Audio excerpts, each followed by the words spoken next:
Hi everyone. So I've been told that I have pretty strict standards when it comes to dating, especially dating men. And I wanted to talk about 5 basics that I kind of use in my life. I don't date too often. I usually just try to, do my own thing. However, I feel like maybe it would be helpful for some ladies that find it really freaking mentally exhausting to date men and to put themselves out there. So let's get into it. So, number one, and very important one, the most important one for me is that I value my time the most. So, that means I'm not going out with somebody to a place that I don't really have like on my list. So, I have a list of places that I want to go to, things that I really want to do, and sometimes there is room and space for someone's suggestions. Most of the time there is not. If I want to go to a restaurant or a rooftop bar or anything like that, aquarium, I don't know, I want to play some sports, do something like that, go to a beach club, whatever. There are so many things that you might possibly want to do, and a guy wants to go for a walk in a park, or he wants I don't know, grab a coffee that you wouldn't have grabbed otherwise. There is nothing wrong with coffee dates if that's your thing. If you catch yourself going outside, walking in the park every day, that is absolutely fine, because that is how you use your time. Because if you use your time differently, and I do, when I go by myself, I do completely different things.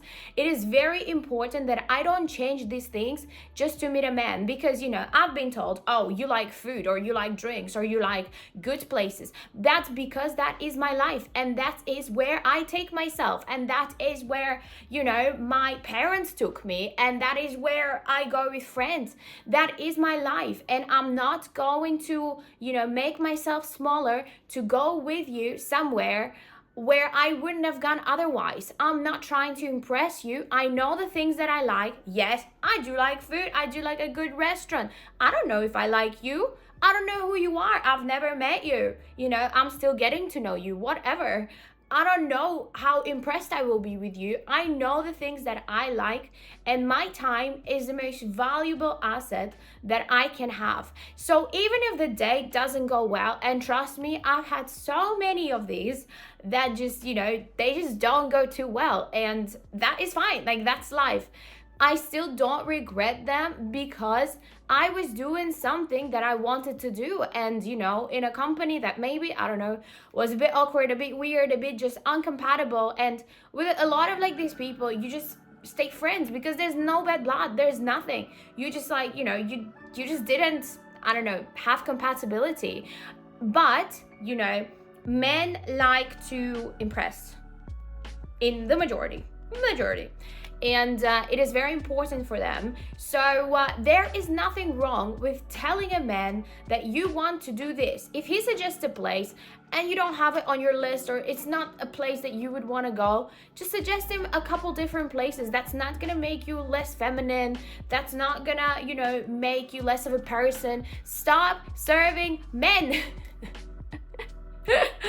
That is just number one rule, because most of them don't mind. They don't mind taking you where you want to be. But if you step over yourself, then you lose. You never wanted to go to this coffee shop. You never wanted to go for a coffee date overall. Yet you're trying to prove to this man that you don't care where he takes you. You just want his company or whatever.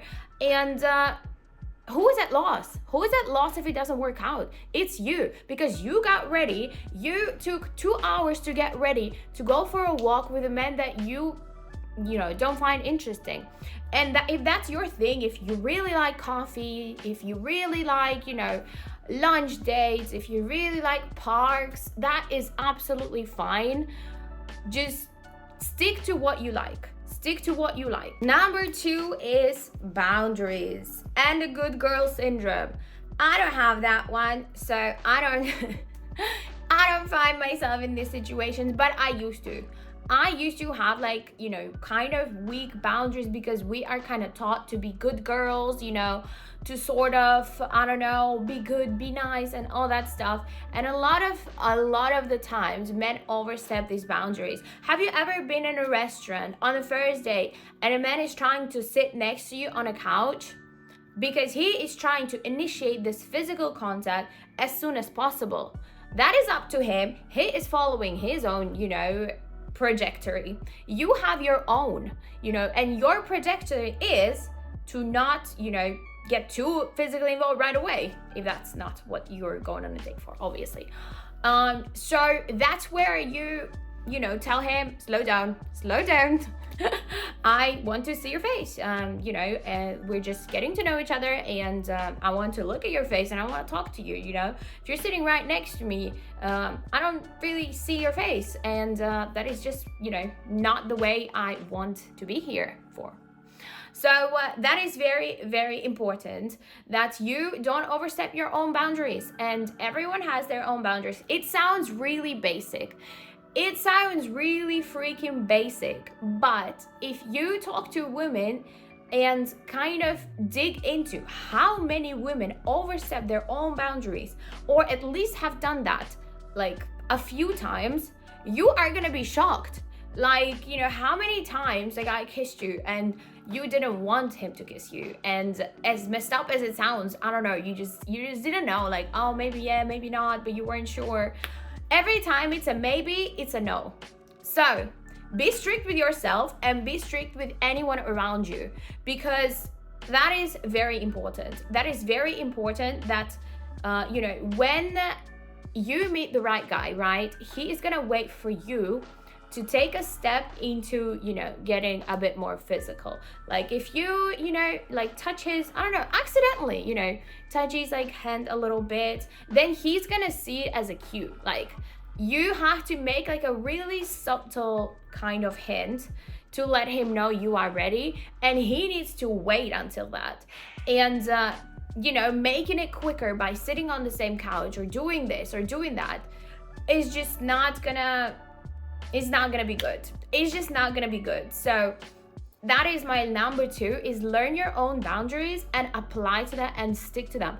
It doesn't matter how uncomfortable it makes you and him feel. If you have to go on 20 dates to just learn about your boundaries, do it.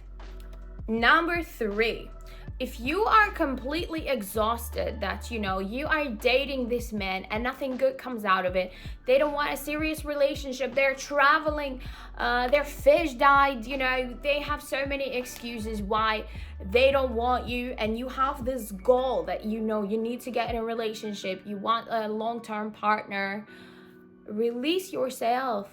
Let yourself be.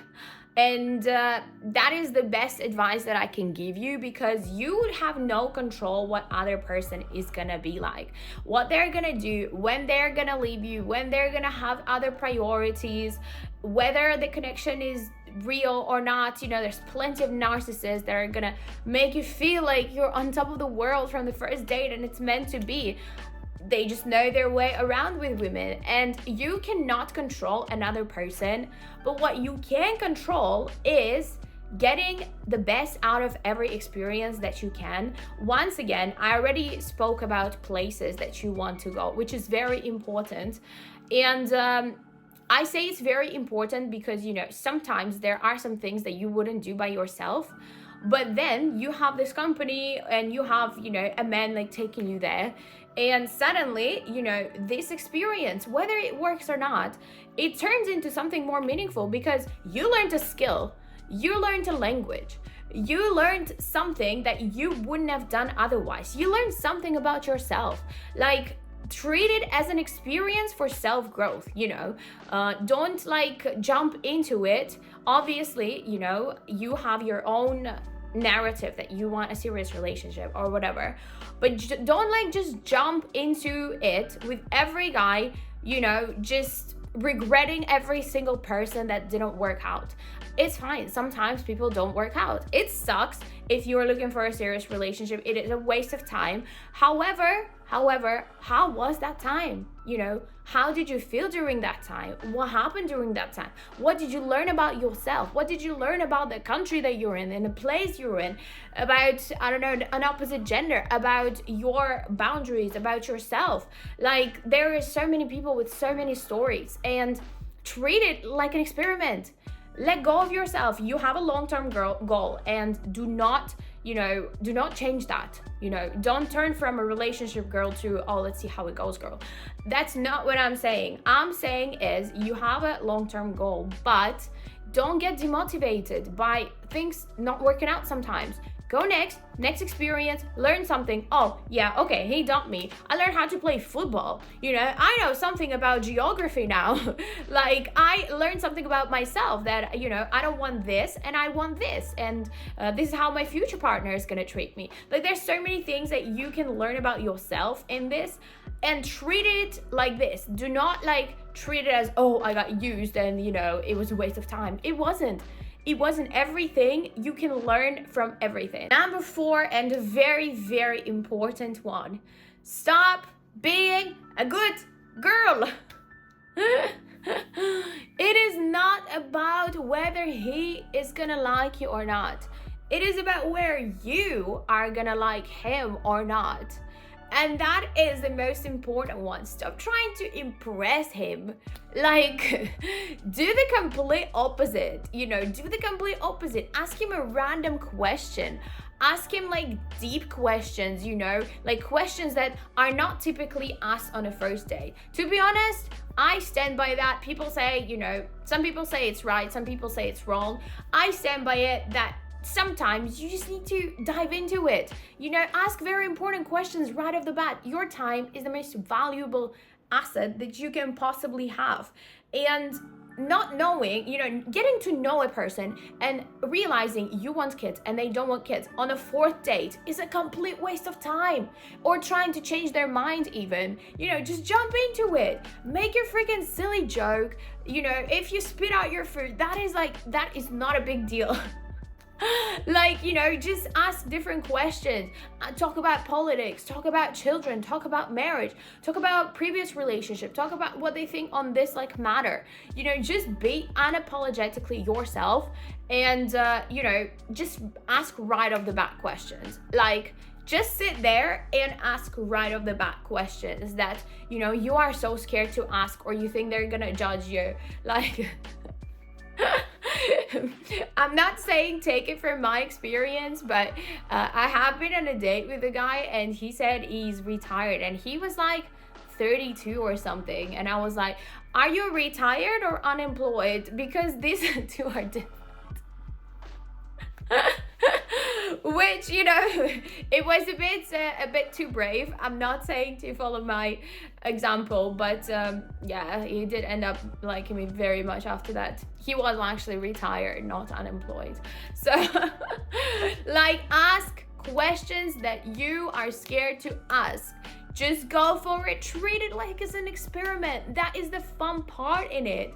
Be unapologetically yourself. Because we women are taught to, think, oh, maybe I said something wrong. Maybe I didn't ask, I didn't ask him something. Maybe I acted too much, Maybe I was a freaking, I don't know, psycho or whatever. If you're a psycho, just be a freaking psycho. There's plenty of men that are gonna like psychos. Stop trying to, make yourself smaller for a man. A right man will like you being psycho, and that's just it. And that's just it. And last but not least, I'm sure I have a lot of these, so if that is something that you're interested in, I'm sure I can pull off a lot of these. But stop wasting your energy on people that are not gonna give you what you want. Stop answering to this WYD dude that's in your DMs, texting you at 3 a.m. if you are looking for a serious relationship. He's not gonna give you a serious relationship. Stop going over to guys' houses if you are expecting him to be a little bit more than a weekend lover. Stop, like, talking to people that do not match your energy, your intelligence, your world view. Like, you can say that, oh, I'm not taking it serious, I'm just talking, I'm just seeing what's gonna come out of this. But everything is an energy, and you are giving your energy to people that don't deserve it. As soon as there is some inconsistency, you start feeling anxious. You just, the guy is just not putting effort. He's not taking you anywhere. He just wants you to come over. You feel bad. Like, you feel bad about yourself. You feel bad about your situation. Don't sit and wait what's gonna happen next, because this is gonna cause you so many days of anxiety, of really bad, really difficult days, and it's just not gonna bring you anywhere. Nowhere. Absolutely nowhere. You're gonna be where you just started for a very long time, just giving your energy to wrong people that don't clearly match it. So, like, go as psycho as you want. It doesn't matter. We only live once. I know, like, the whole theory of attachment. Would love to practice that, but sometimes you just need to close the chapter. If you want to write that paragraph to close the chapter, just write the paragraph, but close that chapter, because before you close that chapter, it's gonna be lingering on you, and there's gonna be no more space for someone who would actually be worthy. So stop going over to these guys' houses if you want something more. Stop giving them what they want if you want something more, and start actually giving your energy to people who might deserve it. They might not, they might disappoint you, but at least there is a chance that it will work out. So yeah, well, thank you for watching. I hope you guys enjoyed it. I do have a lot of thoughts on that matter, so if anyone has any questions, any things we want to discuss, let me know. I hope you like this little video, and once again, these are only my kind of things that I apply and that help me, filter people out and have less disappointing experiences. So that has nothing to do with, how the majority of people maybe think. It's my personal opinion. You don't have to listen to me. I am not certified, therapist, psychologist, whatever, but everyone has a podcast these days. So thank you for watching. Bye.